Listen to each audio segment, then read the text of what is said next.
Hello, friends, and welcome to episode 158 of Discourse in Magic with the one and only Matt Johnson. Matt has recently exploded, and here we get to dive into exactly why that happened and how it happened, and I think it's going to blow your mind. He's been on Britain's Got Talent, he's been on Fool Us, he's been on James Corden, he's risks his life for your entertainment, and he's a badass, to be honest. He's got the best beard in all of Magic, so you guys are going to love this episode. We dive really deep in, and Matt's such a stand-up guy. And we get to hear all about what it is that he draws on to allow him to do stunts, why he does stunts in the first place, why he's risking his life, and why you shouldn't do it. But if you are going to do it, how you might. So here it is, the very fun episode 158 with the one and only Matt Johnson.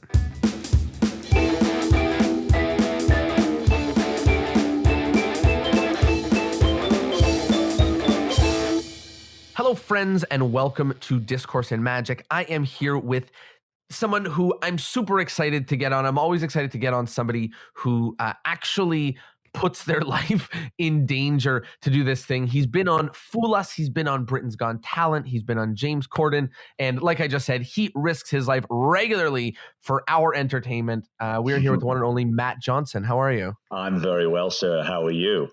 I am super excited to have you here, and I'm doing great, and it's shining. Like you said, you just told me you went for a hike, and now in Toronto, it's just finally nice outside. So is it good out there? Is the weather good? Is it warm? It's warm. Things are great. And most importantly, I'm here with you, and we're here to talk magic and theory and all the regulars. So let's start at the very beginning. How did you get into magic? How did I get into magic? Well, that's a two-part answer, really. First part answer for me is that my grandma had a music box on her fireplace. And ever since I was a little boy, I can remember going over there and winding up this music box, and the music coming from the box, whilst not being a trick, to me, I remember I have this vivid memory of being a young boy, to me felt like real magic. Like, where is it coming from? You know, how does this work? How does this happen? So I have this vivid memory of that. And it was kind of this kind of physical in the stomach kind of feeling of, the same kind of feeling you get at Christmas or with the Easter Bunny or something, that excited kind of wonder. Yeah. That's kind of where the spark started. But then as far as actually doing magic and learning tricks and stuff, I was a bit of a late bloomer, really. I guess I started maybe about 12 years old. Okay, I mean, that sounds about right. 12 or 13, is that about right? Mm-hmm. Yeah, I didn't get a magic set when I was 7, from Walmart. So, but yeah, about 12 or 13 years old. And really the turning point for me was I got a couple of magic tricks. I got a Svengali deck and a few things. And then my mom hired a magician for my brother and sister's birthday party. And right at the end of the party, my sister stood up and said, "My brother does magic." And so this guy took me under his wing. And unfortunately for me, in my hometown of Sheffield, England, there is a magic shop that is still there to this day, kind of a studio. And so I started going there, and I went there every Saturday. I was first one in at 9, last one out at 5. I did that right through my teen years, 52 weeks a year without fail. And that was kind of my grounding. That's where I, So there's a few things I want to talk about. The one that I knew I wanted to touch on, but is already something to share with everybody, is when you think of Matt Johnson right now, or maybe even if you Google Matt Johnson right now, what you get is the dangerous version of magic, right? We're seeing a lot of escapes. We're seeing a lot of danger. That's the stuff that we're seeing featured. But you are an accomplished magician and also a well-studied magician as well. And that's something I knew, but obviously what you're explaining right now gives me more details, is that you spent like the regular weeks in the magic shop learning. And I know that you're an accomplished magician. So it's just something interesting. I wanted to talk about it later, but I guess I feel like it's here right now. It comes up now. Should we do it now? Well, let's talk about it. So for how long were you doing standard magic? When did you add escapes? And also, I guess only because this is the time to talk about it, is also, when did it become super serious for you? Like, when did that land in the timeline too? Yeah, I was doing it 12, 13 years old and going to the magic shop. We didn't have YouTube and DVDs. We had video cassettes at best and books, but I was immersed in everything. I was immersed in close up, stand up, stage, parlor, mentalism, escapology, juggling, balloon twisting, unicycling. A lot of people don't know that about me, that I can do all those things, right? Because that's, I was kind of brought up watching Paul Daniels, magicians that used to do everything, where you watch a magic show and they do an escape and they do some mentalism, they make you laugh, they make you cry, they do a bit of everything. And so that's kind of the upbringing that I had into the world of magic. So, I read books and I bought magic tricks and I spent pocket money, and that's kind of what happened right through until being 18 years old. So then when I was 18, I was encouraged to do what I love for a living and be self-employed, because both my parents were self-employed. And so when I left school, I started as a full-time magician. I put ads in the Yellow Pages and I worked at a bowling alley doing magic shows for kids' parties. And, and I traveled England doing kids shows and corporate shows and festivals and juggling and balloon twisting and magic and close-up, the whole gamut. Mm-hmm. Now, when I was a boy, I used to have a couple of posters on my bedroom wall. I had a poster of Lance Burton, the one of him with the round bird cage, and he's kind of floating the bird cage and looking at the camera. And then I had a big poster collection of Houdini on my bedroom wall. I dabbled in escapes when I was about 16, 17. And it's interesting actually, because in my office at home here, I've got walls and walls full of posters and newspaper clippings and memories and all kinds of stuff. And I've still got the newspaper clippings from me in the newspapers wrapped in chains and stuff. But it's not something I ever did in my shows. And I once did an upside down straitjacket escape from a crane at a festival, but the rope wasn't on fire. It was just take me up, get out, bring me down. That is the first time and last time I ever went in a straitjacket. And when was that? Oh, that was, I'd have been about 19. So I'm 45 now. So 26 years ago, I guess. Did it feel like a thing to do for press, or a thing to do to play bigger or be bigger? Or it was just you being like, you know what, let's try escapes? Yeah. I knew somebody at the time that had a friend with a crane company, and I got a straitjacket and I said, well, can we do this? And they were there selling, pitching their cranes or whatever. And so we just did it. It wasn't part of the festival or anything. It wasn't a publicity stunt. The fact of the matter is, I'm terrified of heights. I can't go up a ladder and change a light bulb. Like, I'm really scared of heights. So for me, it's got to happen in the moment. It can't be something that's really given too much thought. So that's kind of what happened. But then, I dabbled in escapes and mentalism and bizarre magic, and but the escapes and bizarre magic and mentalism weren't paying the bills. So what was paying the bills for me was going out and gigging and doing kids shows and doing close-up magic, and that was what was paying the bills. So very quickly, at about 18, I think, my interest in escapes kind of stopped, and I didn't do it anymore. And that's it. And then from 18 until about 3 years ago, I never did escapes again. So what happened? Well, that's the long story, really. I've been, as you say, a full-time performer and magician, and kind of a jack of all trades in magic for my entire career, for over 20 years. But about 3 years ago, I kind of started to arrive at a place where I kind of hit a brick wall. I kind of, I was getting very robotic in my performances. I didn't have to think about it until half an hour before I got to leave the house. It just, there was no fun in it for me anymore. And about that time was when I started kind of changing my image, because if you look me up and find old photos online, the beard existed. Mm-hmm. Yeah. So, that was about 3 years ago. And I knew that I was either going to change or I was going to die. Like, I was going to change or I was going to get completely out of magic. So, and about that time was when I started going to the swimming pool and trying to learn how to hold my breath. And that was never for the show. It was never for an escape. I didn't own a water tank. It was not for anything like that. long story short, it's because my brother has a rare genetic disease called tuberous sclerosis.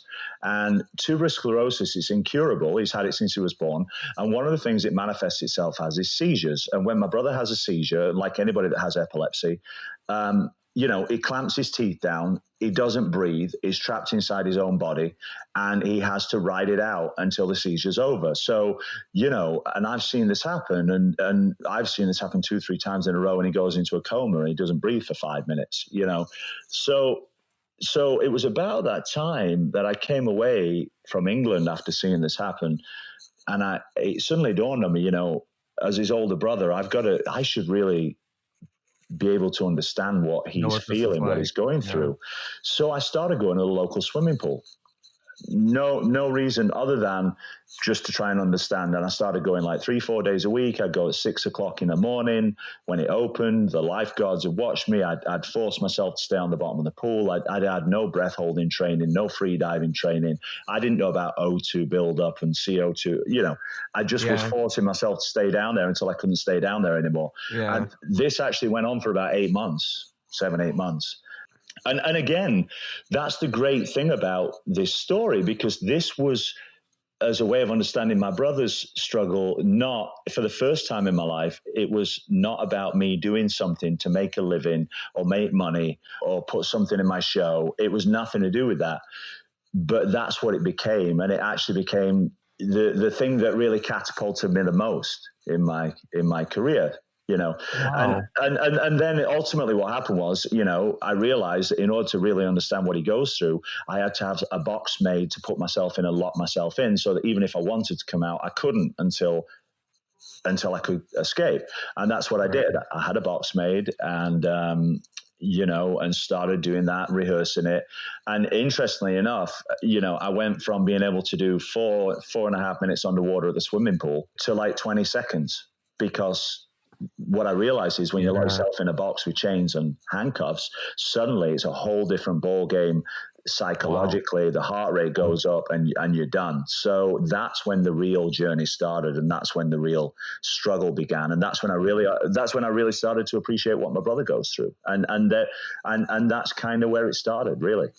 One of the things about this that I really keep feeling when I see videos of you, but also when I hear you talk about this, is like such a human element to these escapes. Like, it feels like you didn't know that you were going to do this, right? You haven't been training for like a decade, to be strapped underwater. Like, you look at that image, just a snapshot of the second Britain's Got Talent performance. We're going to talk about it, where you're like strapped with the box on your head. And like, if someone would have told me that guy had never been underwater, like 2.5 years earlier, is that right? Yeah. 2 years earlier, 3 years earlier, you hadn't held your breath underwater before. Right. Like, so it's such a human aspect to this like journey into escapes. And it's really, really cool to be able to see, to be able to watch it. And what you're touching on there is really what it's about, is that because it never started for me from a performance perspective, I still to this day don't, I've read more about free diving, and I know about, static holds and things, but I still to this day don't train for free diving or for breath holding. As a matter of fact, all the training I did was very early on, just through my own sheer persistence. Once I got to a certain place, I thought, well, I don't want to do this anymore, because I've got other things going on in my career. I've got to be a mentalist and a close-up magician and all these things, So when you see me doing escapes, when I say I can do about 1:30 underwater and then I'm in trouble, it's absolutely true. And the fact is that, and I'm not knocking escapologists that can do longer or whatever, but the fact is, in my opinion, and again, this is just my opinion, so I'm not saying take it for gold, but in my opinion, it's not whether you do 2.5 minutes underwater or 4 minutes underwater. It's a matter of, and this goes back to everything in magic or any kind of performance art. It's a matter of how it connects with the audience, and it's a matter of how the audience gets involved how they get involved in what you're doing. So to me, if the audience can see that what you're doing is real and there's a real struggle going on, so much so that when you come out, like you say, when I come out, you know, the veins are popping out of my head's red, and I'm really done. And that's because I'm really done. You can't fake that. And the audience can tell. And that, so therefore, that drives that emotion in them, and they care about me on a human level. And therefore it makes it so much more compelling. And to me, that's what it's about. It's not about how long you can hold your breath. That misses the point of doing the escapes. It's about whether it connects with the audience and what emotion it emotes in the audience. And if you can do it right, then the audience 100% knows that you're in a dangerous situation, that you're drowning, and it makes it a lot more exciting, a lot more compelling. So that's the way I choose to do it. Every time I do it, I don't like doing it. I just go for it. I don't rehearse this every week at home.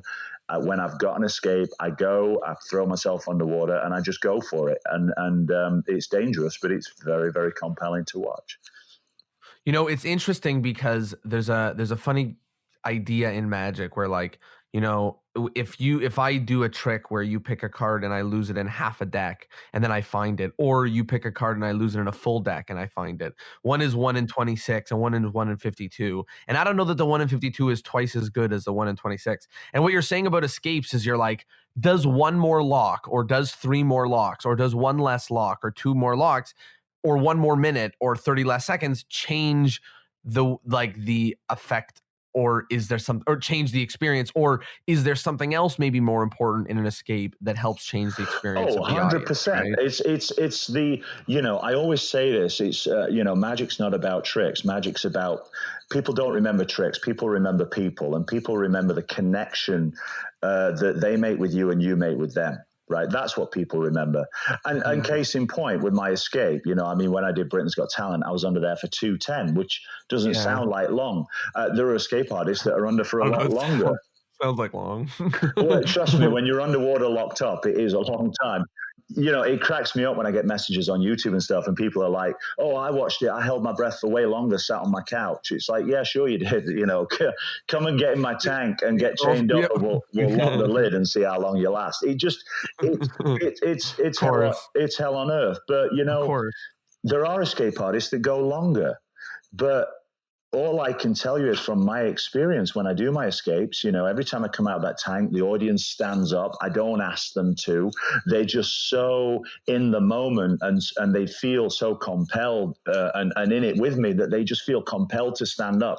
And I've seen escapes that go longer and that doesn't happen. So I'm not saying that they're not good at what they do and they can hold the breath longer than me, absolutely. But it's the struggle, right? It's the human struggle. That's what everybody can relate to, is the struggle and the adversity of it, because we all go through that in life, no matter what background we're from or what matter walk of life. So therefore, if you can emote that struggle to the audience in such a way that they feel it. We're watching somebody like put themselves in pain on stage, right? Like, or struggle through something, and like watch them obviously overcome it at the end. So that's, you know, that's the arc that we go through. And it's just obviously the question of how effective, you know, it is to emote. And also, you know, one of the things that you touched on there is, you know, if you're doing escapes, and I'm saying you, I'm sort of talking to the general you, but like, you know, you have to decide what is the safe range that you want to put yourself in. Like, if you run out of time at 1 minute, like, do you want your escape to round off around 45 seconds? You have 15 seconds room of error. Like, how much room of error do you leave yourself? And I'm asking this to you, but I'm also sort of like hypothesizing to the people out there. How much range do you leave yourself? Like when you're like, in practice, I can do this in 30 seconds. And like, how do you do it so that you feel confident?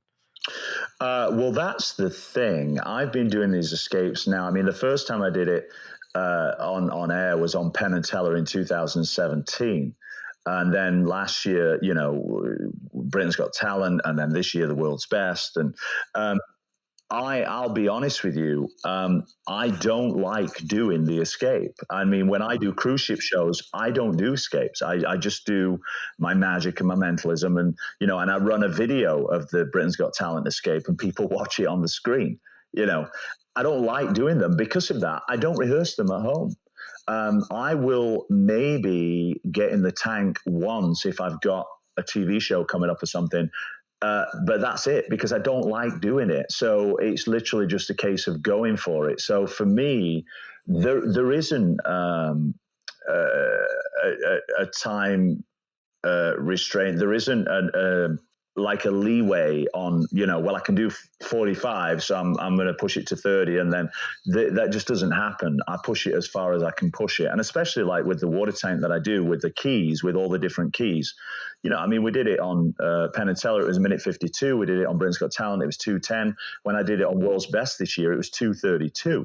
That's not because I'm trying to push it. It's because sometimes it just takes me longer. It's as simple as that. It's not fun. And so for things that aren't fun, that hurt, we tend as human beings to not do them until we have to. And that's basically the case with me, Wow. So one question I always ask people who do escapes is, whenever you hear an escape artist, they always say, don't try this at home. Right.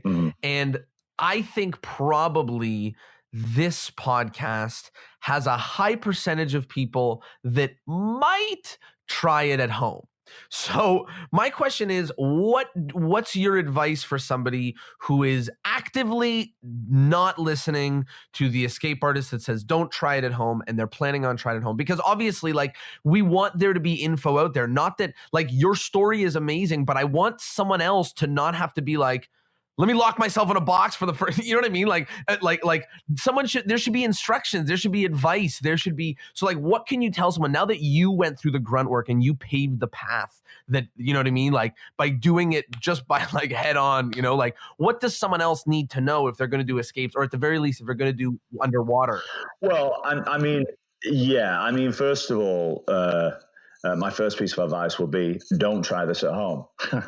But if you are going to try this at home, here's the thing that's really important. And I'm talking specifically about water escapes now, but any escapes. I mean, if you saw the World's Best, I did an upside down straitjacket from a burning rope, right? But any escapes are dangerous. But let's just focus on water for a second. If you are going to try anything like this, then you just have to make sure you don't do it on your own. You've always got a spotter. If you're at a swimming pool, you let the lifeguards know what you're doing, and you get the lifeguards involved, because anything can happen underwater. You can pass out, faint, not because you've reached your limit, but just because it's just one of those freak things that happens. If that happens and you are on your own, even if you're at home in your bathtub, you have to make sure you've got somebody with you, because if you're at home in your bathtub and you pass out, then you're underwater, you're going to die. It's as simple as that. There's no games. So the fact is that regardless of what anybody thinks about underwater escapes, are they real? Are they not real? There is something very real about being underwater. You can't fake that. Yeah, so, you're in a very a very dangerous circumstance. Absolutely, 100%. And so if you're weighting yourself down, or if you're laying in your bathtub and you go under the water and you pass out, then you're in trouble. So you never, ever do it on your own. I never do it on my own. I always have somebody with me. I always have a spotter. If I am rehearsing, I always have somebody there. I always make sure when I'm locking myself into boxes that my assistants have got spare keys. It's a lot easier to get me out with a key than it is to break locks open or smash the box open. Glass, it's a lot easier, and also a lot safer for me. So, when I do these things on television, we have medics on standby. We have oxygen on standby. That's just a given. There's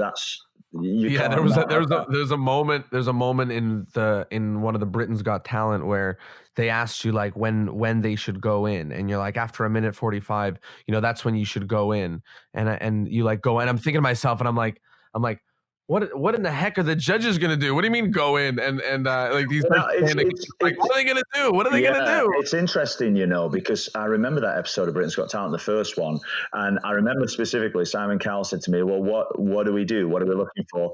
And I said, "If it gets to a minute 40, minute 50, then I'm in trouble." And he said, "Well, what are we looking for?" And I said, "Well, if I pass out and start to float, get me out." Right?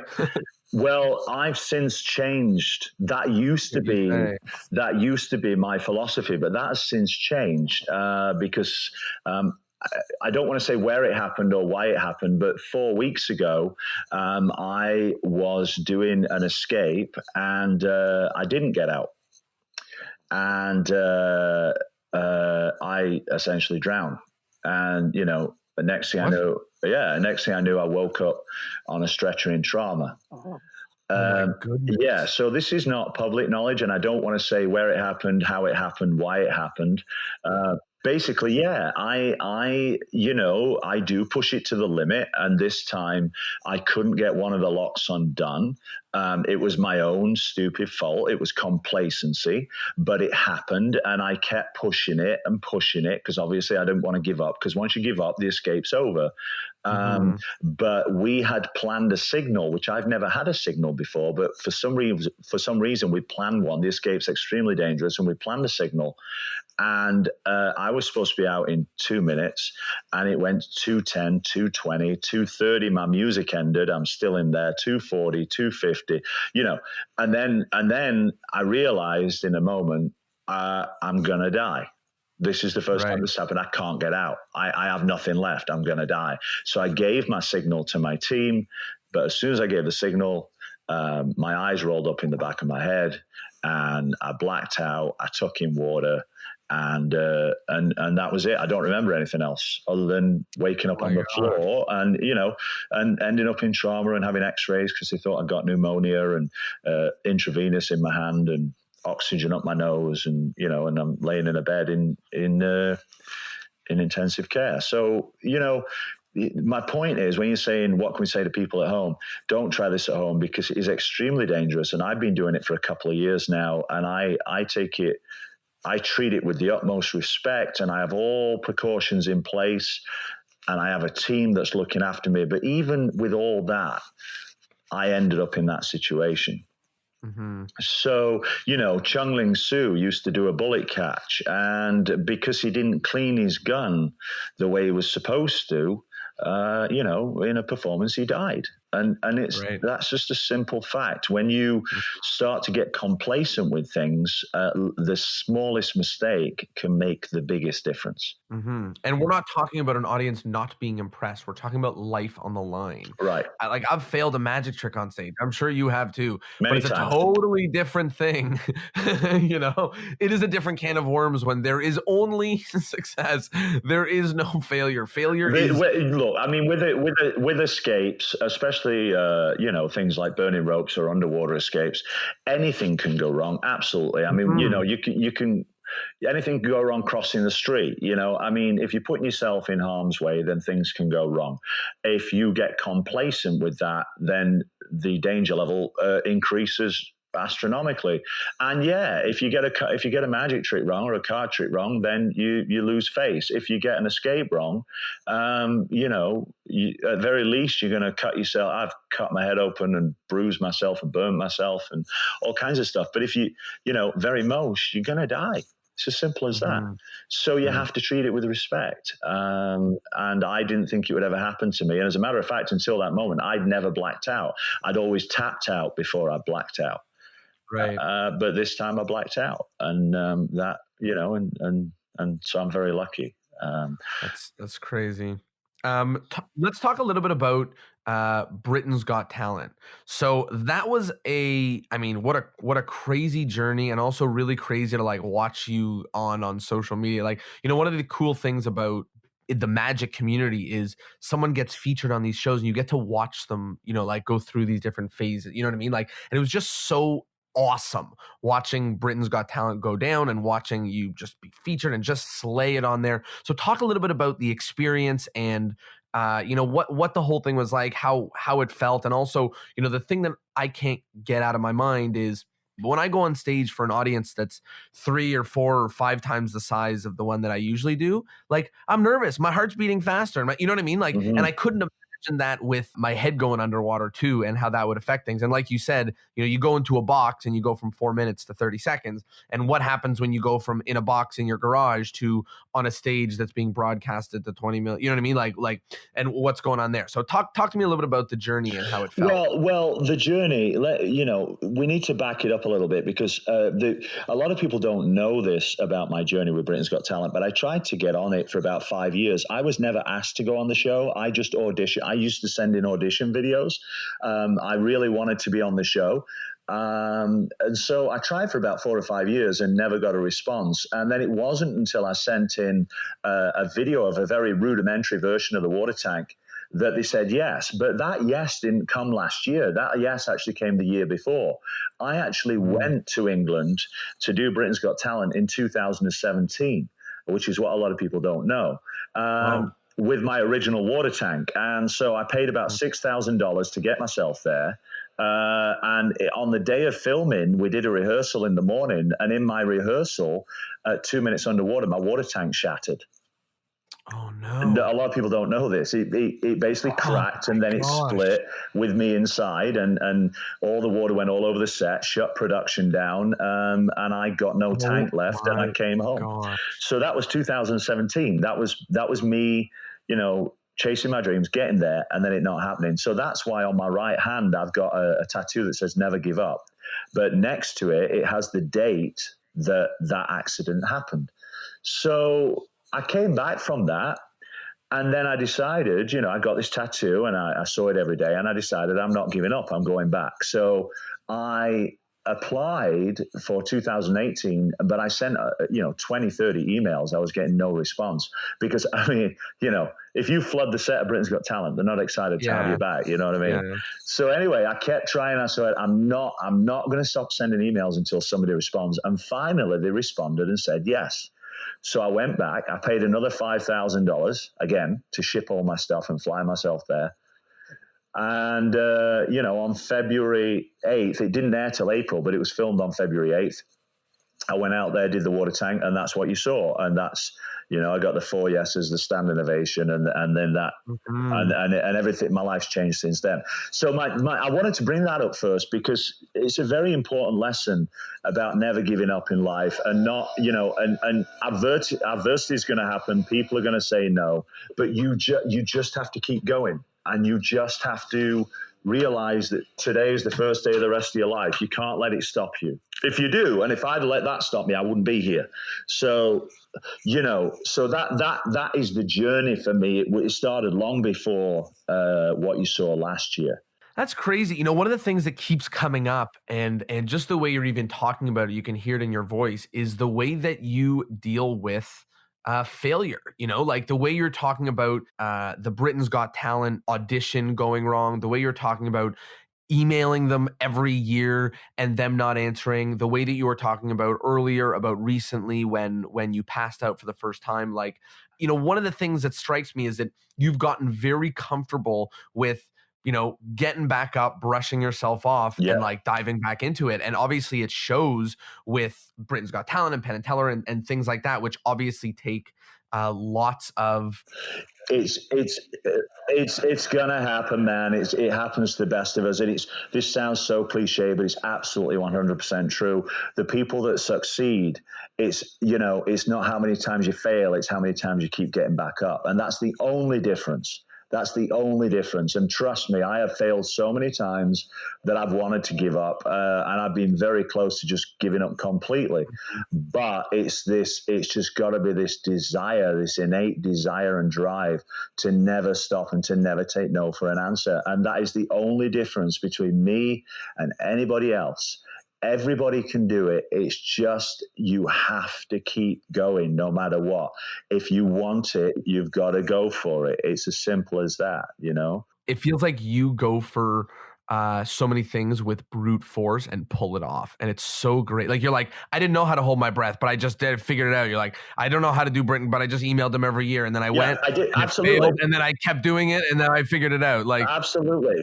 That's it. And that's it, man. And, I've had so many people tell me no, and so many doors slammed in my face, and so many email. Did you ever send an email out? You don't get a reply. So you keep sending one, you don't. And then eventually you think, well, maybe they don't want me. No, you know what? Keep sending emails, because what will happen is if they don't want you, they'll send you an email and say, stop emailing. At least at that point. You know who it reminds me of? And I only bring it up because you guys are friends, is Wes Barker. Yeah. When he first told me about how and only because I know you guys know each other, when he first told me about how he got into this thing, it was the same thing. He was just like, well, I just called him every single day until it worked out. And I'm like, oh my God. I mean, Wes, this run I've had, Wes had, 5-6 years ago when he first started doing. In fact, a lot of people don't know this, but Wes's first TV show was with me. Him and I did Wizard Wars together. We were paired up on that show. That was his first one. You with no beard again. Me with no beard, and that was his start. And then he killed it. It was on everything, and it's that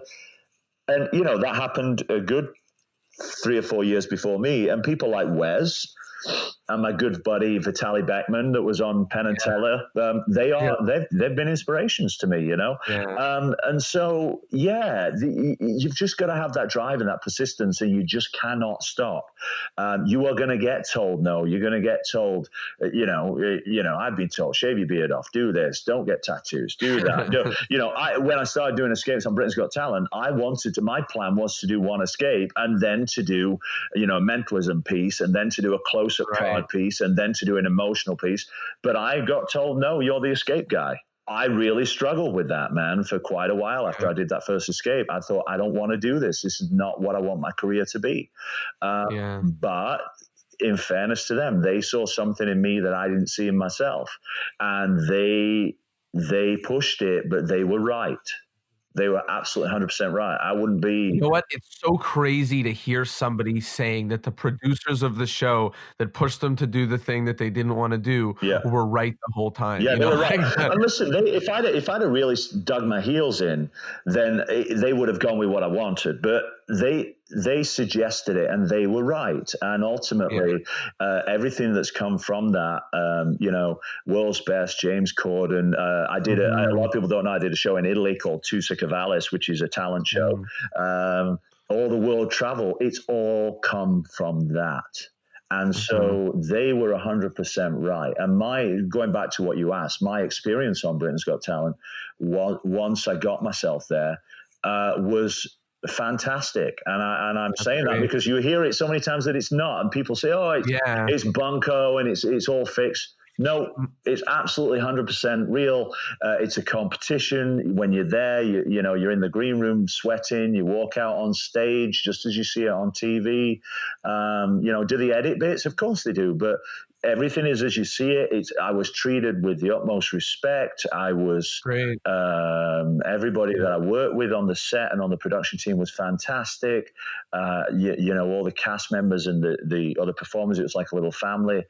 It was fantastic. My whole experience was fantastic, and I would not be where I am now without that show. So I have the utmost respect for everything about Britain's Got Talent, America's Got Talent. I have the utmost respect. So for anybody that wants to apply for these shows, you just go on Google and type in apply for Britain's Got Talent or apply for America's Got Talent, and it will bring up the page where you can put in your details, your photo, your video, and I encourage everybody to do it. You don't have to have a professional video. I had a video shot on a Handycam. If you're doing close-up, shoot it on your kitchen table. It doesn't matter. What matters more is the trick and also your story. If you've got a story, if you've got something you struggled with, if you've got some adversity, if you never gave up, if whatever it is, obviously in a show like that, stories like that help a lot because it's that emotional aspect, it's that emotional connection. So if you do have something like that, then that's going to help you. It helped me. But ultimately that's the way you do it. And, just send a video, and they may not accept it, but then if you keep going 3-4 years, eventually they do. And here we do it again, get better, and keep doing it. Sorry, I didn't get better. I just changed the direction. That's all. Right. I had confidence in the fact that I was good at what I did. I believe that I was good enough at what I did. I think you have to have that. You have to believe that you're good enough. It's not an ego thing. It's just trusting that you are good enough in what you do and you have something to say. It might not be the right direction, but that doesn't mean you're not good enough. It just means you haven't found the right direction yet. That's all. I mean, I know you mentioned you saw like Wes and some of the other friends going through it. You were applying to Britain's Got Talent. Did you see the explosion now coming, and that was why you were being, why you were relentless with Britain's Got Talent, or that was just one of the many, many relentless directions that I had no idea what would happen. The only reason I was relentless was because, well, actually, my grandma was a singer, and I've got a picture in my office on the wall of my grandma trying out for a TV talent show, like 30 years ago. And so I wanted to do that. Plus, I'm British, so I wanted to do Britain's Got Talent. It was I didn't know what it was going to do. In actual fact, my mom told me not to do it because my mom said, well, look, you're making a living as a magician. If you do it and it doesn't go right and you look like a fool, that's going to be in front of millions of people and that's going to be bad for you, right? But again, it's about putting the fear aside because yes, that could have happened. But at the same time, if the best thing happened, which it did, then it changes lives. You don't have to win the show. And listen, it's Britain's Got Talent. Right. Britain's Got Talent doesn't give you a career. The work starts once the show is over. Right. And it's how much you want to work and be persistent once the show is over with the opportunity you've been given. Mm-hmm. That's what it is, Let's talk a little bit about Penn Teller. That took place after Britain's Got Talent or before? So that took place in 2017 after the fail. Sorry, let me get. Yes, 2017. I went to Britain's Got Talent. The water tank cracked, came apart. I was booked to do Penn Teller 6 weeks later. I came back to Canada with no water tank. I was terrified of being underwater, and I was really depressed and just wanted to give up. And I got Penn Teller 6 weeks later. And bearing in mind, I just spent $6,000. Yeah. So after about a week, I pulled my bootstraps up, and I had another water tank built. Cost me $5,000. My God. And it was shipped to Las Vegas to the Rio Theater sight unseen. It was shipped direct to Vegas. And when I got down there, it had been built too small. It was 3 inches too small all the way around. That's the one that you saw on Britain's Got Talent. So when I got to Vegas, I was on the dock of the Rio Theater while the acts were being filmed, trying to hold my breath in that tank. And I couldn't do it for longer than 30 seconds because it was crushing up my lungs. And I felt really claustrophobic. I was scared of it. And my assistant, the guy that helps me, just said, "What do you want to do?" And I said, "Just wheel me out, lock me in." And that's where the line came from. If I pass out and I float, get me out. I just said, if I pass out and I float, get me out. Otherwise, leave me in. No matter what happens, just leave me in there. And that's what we did. And it happened. I did it, and I got out in 1:52. And so then I then started applying for Britain's Got Talent for 2018. And I guess the Penn Teller one aired, and then the Britain's Got Talent one aired? Yeah, Penn Teller aired in about May or June of 2017, and then I didn't do Britain's Got Talent until February of 18, and it aired in April. And I knew I wasn't going down to full Penn Teller because it's an escape. There's nothing about that will fool them. But that wasn't the point. And again, I encourage anybody to try out for Penn Teller. You just send an email to fooluscasting@gmail.com. And that's the same email every year. And you know what? Just film a video on your kitchen table. You don't have to fool Penn Teller, but you've got to understand that you've got an opportunity to get on TV in front of millions of people. That's what matters most. That's what matters more. People have got to get rid of this, this weird idea that they've got to fool them or that you've got to go on a TV show and win. It doesn't matter. What matters is that you try and you get up there and do it, and you get seen on a vehicle that you would never get the opportunity. And also, you're going to get the best promo video you've ever had in your life, right? That's what matters, not whether you win. not whether you lose, not whether you fool Penn and Teller, not whether what matters is that you go for it and you get yourself on there and you do it and people see you. That's what matters. That's what changes lives at the end of the day. Part of it is doing the same advice that you gave for the Britain's Got Talent, which is doing something unique or having a unique story or having something that's TV worthy, or, all of these things that one should think about first, or like what happened to you is, year over year, you start thinking about it more and more and more and more until you basically crack the code, right? Yeah. And a show like that, or any of these TV shows, are not as difficult to get on as you think, as long as you're persistent. And any TV shows like that are just going to give you a leg up, right? And then what it does is it makes people want to pay attention. So suddenly you go from being somebody who does local shows that is in the same lane as everybody else doing local shows. Suddenly it puts you on a bit of a pedestal, and people go, oh, I want to see this guy. If I'm doing it, now I do cruises and I get people emailing me asking me what cruise ship I'm on because they want to see me. Right. So it just means that people want to pay attention. And when people want to pay attention and they want you, then at the same time, they'll pay a little bit more for you, right? Because now they don't want a magician, they want you. So that changes the game. So the more shows you do and the more you get out in the public eye, and again, which is why I've done so many shows in the last year, not because I go to win or whatever. It's because I understand that being in the public eye helps my profile, and helping my profile ultimately helps my career. Bottom line. Yeah.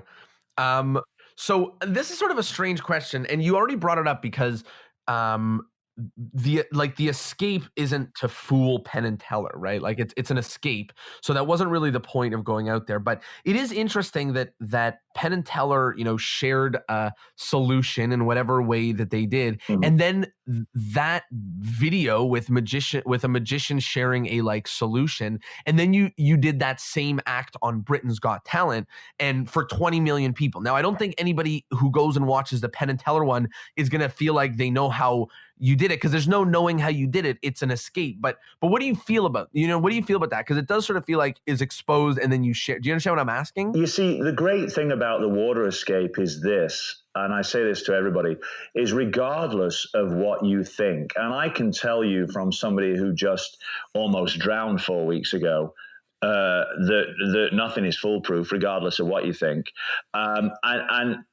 But I can tell you this, that regardless of what anybody thinks, with a water escape, there is something very pure about it, because you cannot cheat being underwater.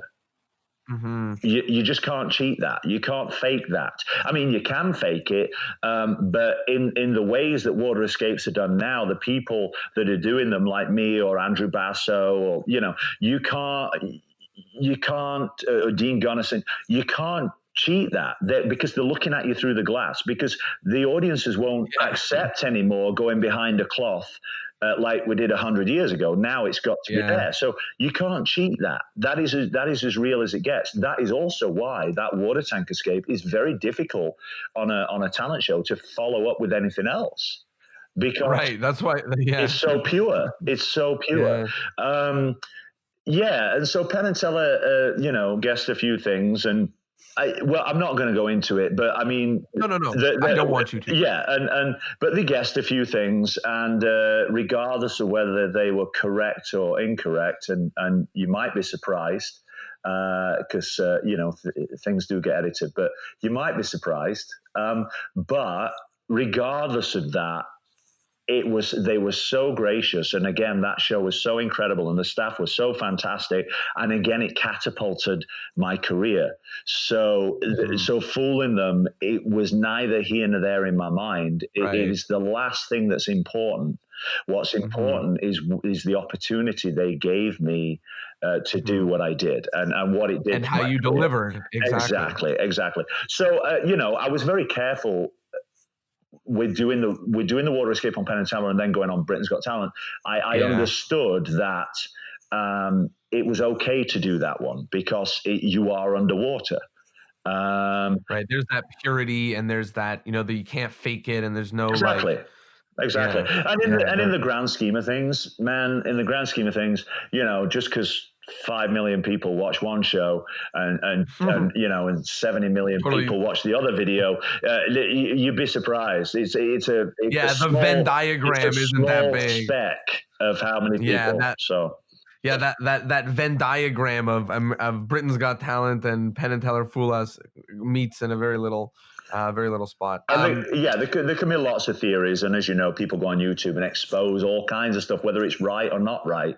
I just challenge anybody to get in my tank and lock themselves in and have a go. You know what I mean? So that's okay. I'm okay with that. Yeah, I love the way you're like so open to people. You're like, go ahead, leave whatever weird negative comment. Like, go ahead, just hop in the tank and give it a go and see how it goes for you. I love that. I think that's super funny. You got to have a thick skin. You can't let negativity derail you. You just got to ignore it. You know, everybody's entitled to their opinion. So, I wanted to talk a little bit about the change in image. We spoke about it a little bit earlier. You know, you said, you know, you decided there was time that it had to be a switch. You started growing your beard out, and then sort of around the same time, maybe a little bit earlier or later for different reasons, is when you started doing the escapes and you really changed your image. But you've had tattoos, you know, the whole time. Your image could have been as crazy as it is without a beard, you know what I mean? Like just a tattooed guy. So talk to me a little bit about the beard and the tattoos and how that comes together for an image and what that's done for you. Well, about 3 years ago, as you know, I used to create a lot of magic as well and do lectures and things. And about 3 years ago, Christopher Taylor and I were going on lecture tour in England, 3.5 years ago, I guess. And it was about that time I was getting bored of the direction I was going. And so we were going on this month-long tour. And I said to Christopher, you know, I don't have to shave my beard this month, so I'm just going to let it grow. I'm going to see how long I can grow it. And then, I got back from there and I'd grown a bit of peach fuzz. But then then a month turned into 2 months and 3 months. And before I knew it, I just kept growing it. And everything just started to happen at the same time, really. As far as the tattoos go, up until about 3 or so years ago, no, I only had tattoos just to my elbows. I could cover them up. Oh, wow. Oh, yeah. I could cover them up. I would have never known that. Yeah, I could roll up my sleeves or I could show my hands, and I didn't have, I didn't have tattoos. Oh, wow, okay. So that really was a big part of it, too. Yeah. That all started happening like, now my chest, my stomach is all covered in tattoos. It wasn't. About 3.5 years ago, it wasn't. So no, that was a big change. That definitely went with the image, but also at the same time, it was about me realizing that I could be comfortable in my own skin, and I was always worried that if I got all these tattoos, that I would cut my family business off and my kids' business and my festivals, and I would cut some of my clients off. And what I didn't realize is that what I've learned to realize now, and the biggest advice I can give to people wondering about the character or whatever, is you have to dare to be different. And by daring to be different, that is ultimately, if you are going to succeed, and it can backfire, but if you are going to succeed by standing out in the crowd, that is the best way to succeed. Because ultimately, after you've done your performance, right, it's whether or not people remember you, whether people recognize you, whether people would see you across the street and recognize you and cross the street. And so ultimately, that's what it's that, being good at what you do is one side of it. Doing TV shows and getting out there in public is another, but ultimately being remembered once it's all over is another. Remembered, recognizable. Exactly. And that's what I started to do without realizing that's what I was doing. And where it became apparent was when my wife and I were doing Britain's Got Talent last year. I did the semifinals, and I got kicked off after the semifinals. But my wife and I still got 8 days in England, and so the day after the semifinals had aired, which was live, we had 8 days. So we went around London and we stepped out the hotel, and literally within minutes, I was stopped hundreds of times. Wow. Hundreds of times, because you can't miss me, right? Of course. And it was at that point that I realized, okay, now it's starting to happen, because and you've also, and Wes said this to me, it's also got to be something they can describe in just a sentence. It's like with me, if somebody says, "Oh, have you seen Matt Johnson?" Well, I don't know who you're talking about. The guy who goes underwater with the beard and all the tattoos. Oh, yeah, that guy. It's you can describe it in a couple of words, and that's kind of what you're looking for. The guy with the pink hair and the earrings, or whatever. The girl with the shaved head on one side. It's very. If you look at the acts that you see in these shows, or you look at any of the superstars, whatever, now you can, if you're looking for it, you can spot it. There's always something. There's something.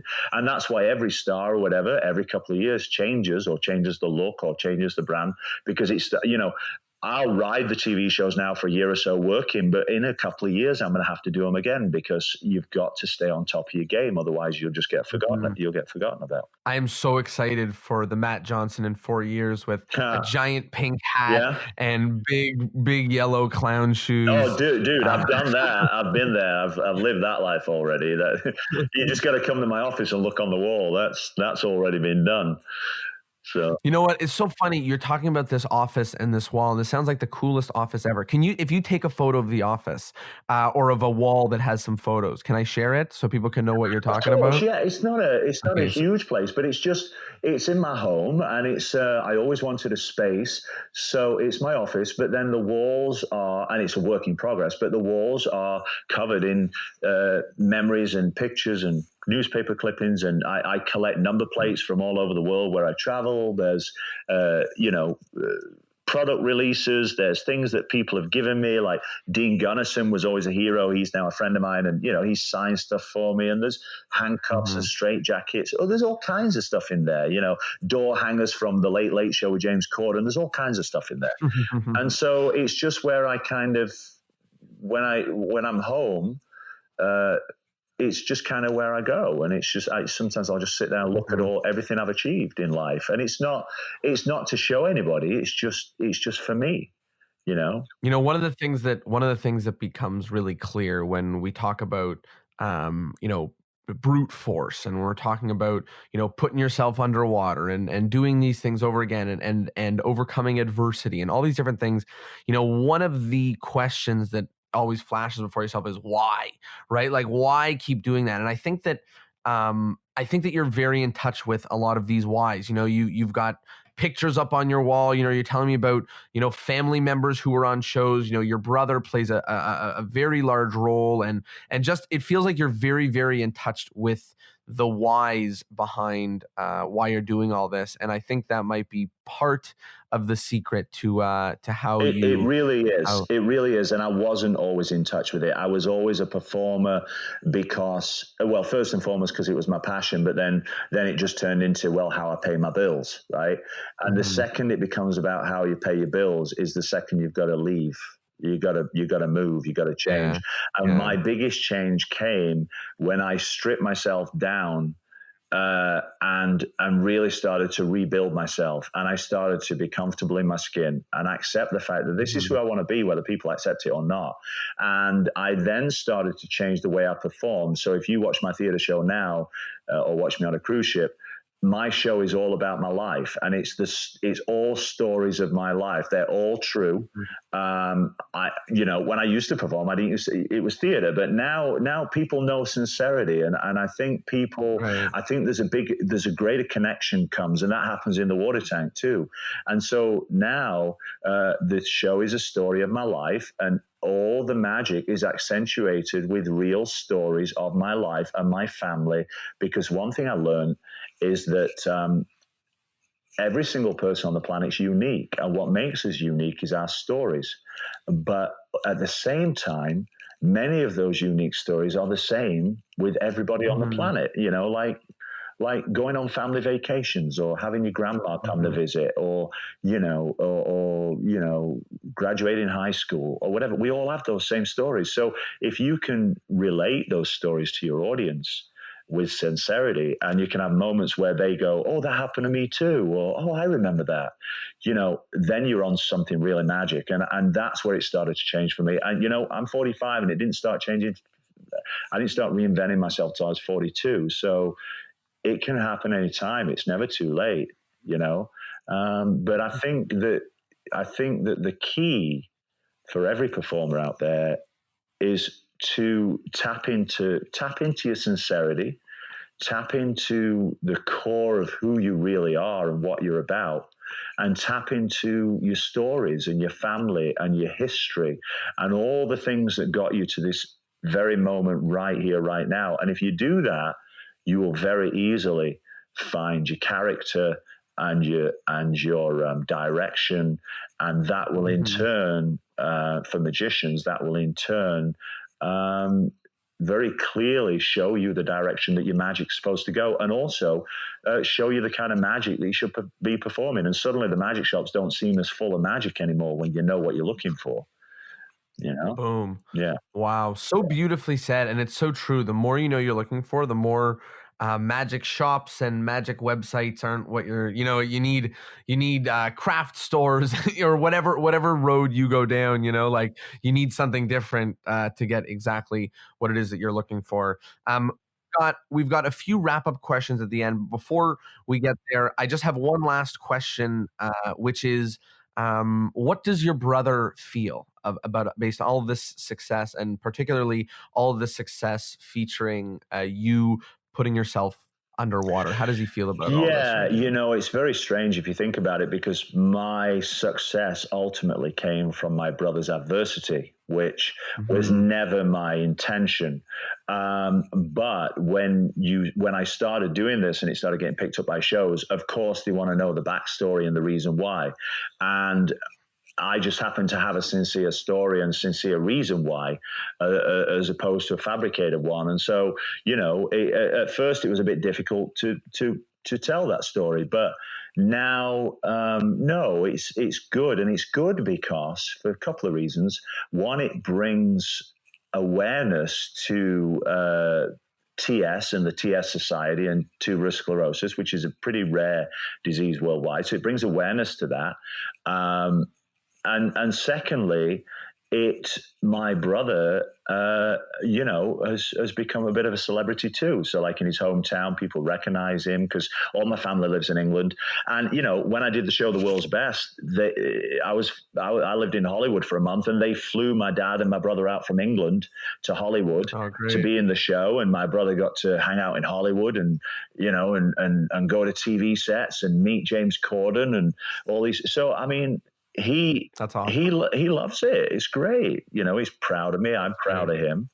And so, it's become a good thing. My brother's condition is not curable. It will never change. So it's nice to get something out of it that is positive, and Mhm. that is positive for my brother too. So no, he's happy with it, the direction it's going, and he wishes me luck. And and he's a great guy. Great guy.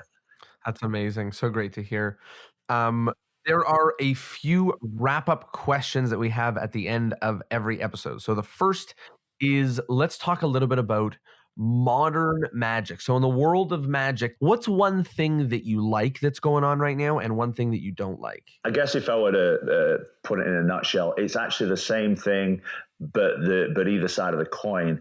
I love that that it's so easy now for people to be creators.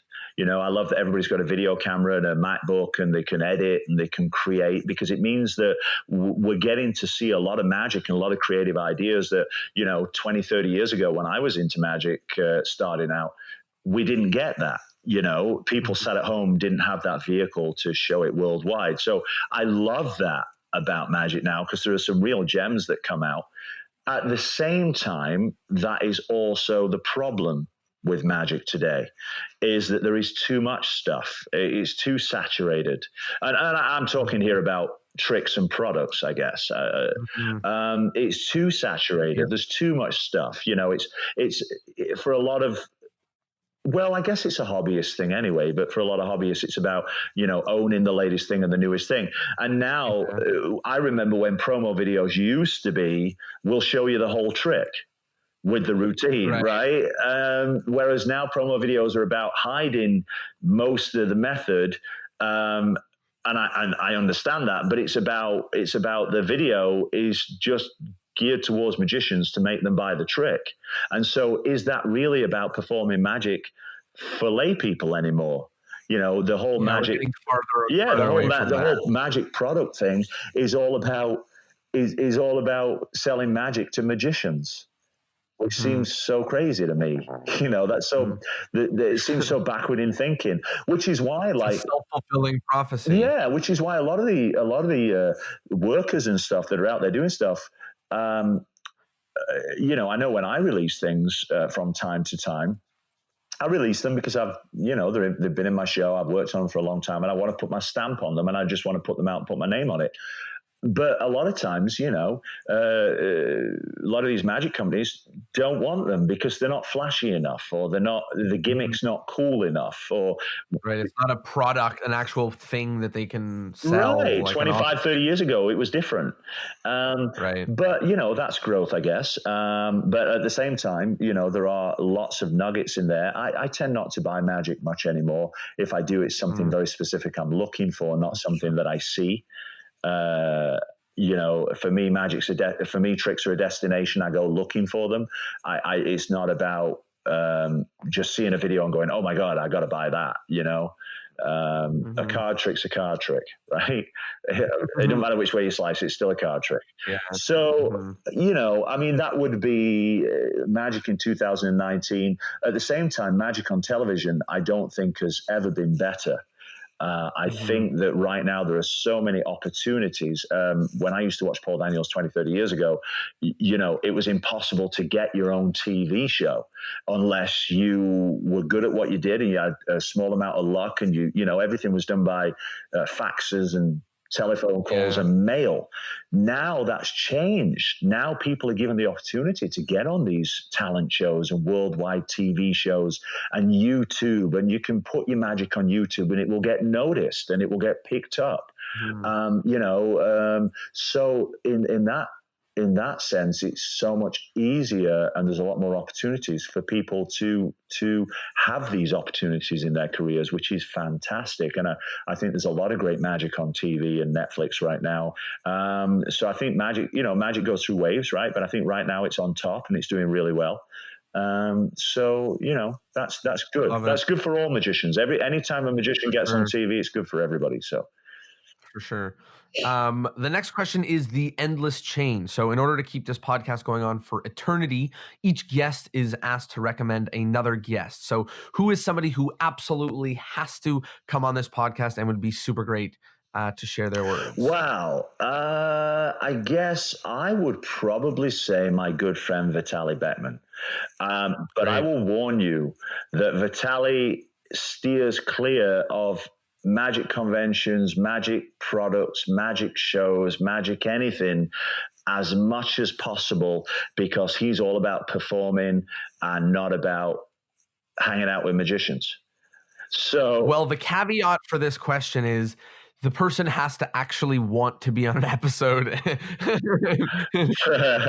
Well, listen, so I'll recommend somebody else, but my challenge to you would be to get Vitaly Beckman, because he was on Penn and Teller Fool Us. He's got an incredible drive, and he got himself last year. He had an off-Broadway show in New York. And he did that without being on all the TV shows like many of us have. He had a drive to get himself there, and he put the steps in place over 5 or 6 years to make sure he got his own show in New York. And he did it. And I was in New York when there was a 60-story high LED screen on a building that was all him in Times Square. So he did it. Well, how about this? If you make the connection, I will nag him. I'm just joking. But we'll make the connection. We'll see if we can make it. I'll let him know. If not, then I'll give you two more names. I would nominate my good friend Christopher Taylor, who's a mentalist with his electronics company Taylor Imagineering, and I would also recommend my good friend Bro Gilbert, who heads up the vault for Murphy's and was also a key factor in getting out the True Astonishments box set with Paul Harris. He was the only reason that came out. So I would recommend both of them live here in British Columbia. Both would be great on the show. Amazing. And they would be my two recommendations. So I got three recommendations out of you. That's amazing. Wes, That's even Wes better. Barker, but I think you've had Wes. We already did. Yeah, we already did Wes There you Barker. Go. All right. But good recommendation. And I know Wes is listening. So what's up, Wes? Last question is the take home point. So everyone has been listening to this for now a little bit over an hour, and we have touched on so many different areas.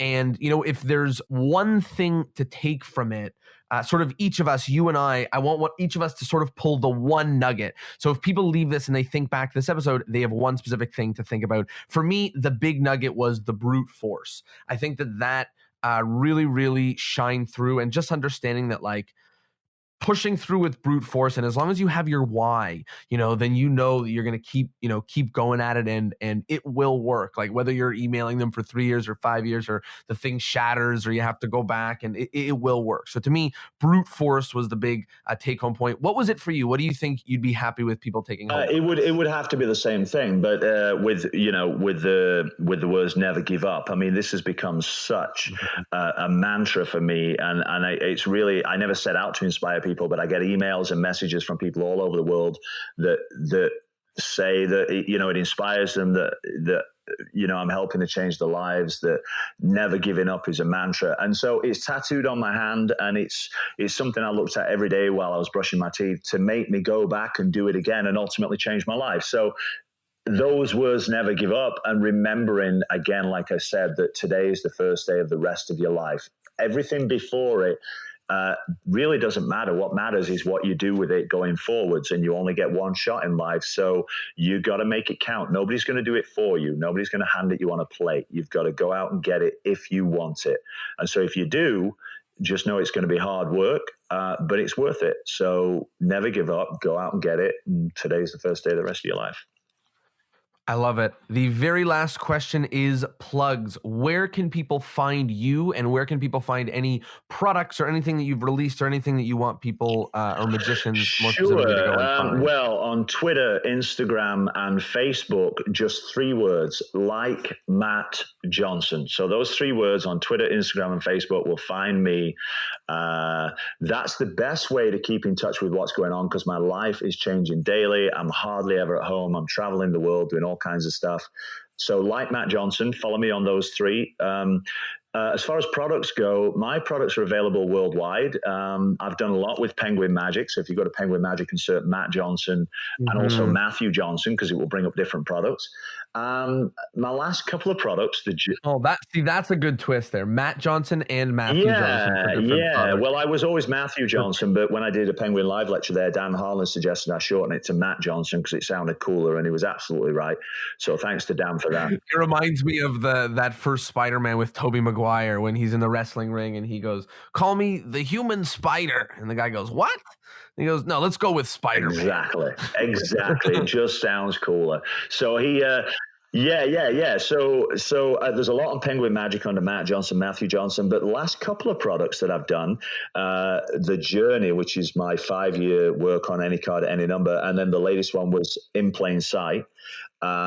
Which I'm super proud of. That's something I use on cruise ship shows, close-up shows.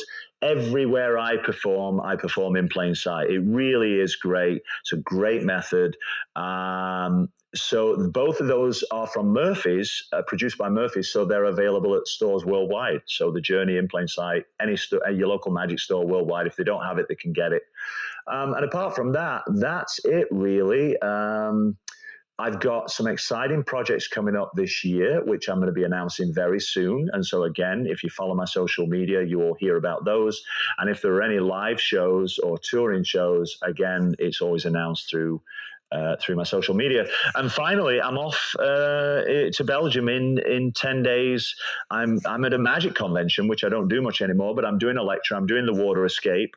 It's called Nacht de Magia in Bruges, Belgium. On the 20th of April. So anybody over the pond, I'll be there. I love it. And please stay safe while you're underwater.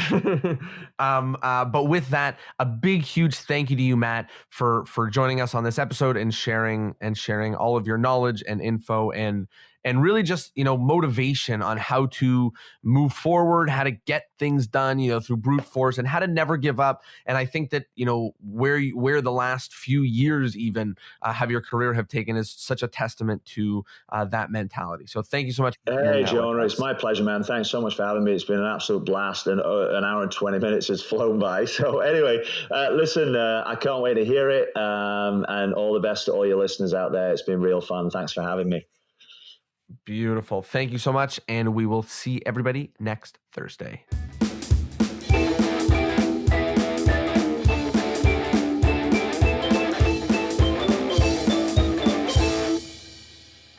Well, there you have it. I hope you liked the episode, and I hope that you learned something. Do me a favor and do not put your head underwater. I'm not a fan of you risking your life, but if you do plan on doing it, don't tell them that Discourse in Magic told you to. Big thank you once again to Matt, and thank you for giving us a little bit of a push and a nudge in the motivation to never give up and to really accomplish such amazing things with brute force. So thank you so much. I hope you learned something, and I will see you next Thursday. Peace.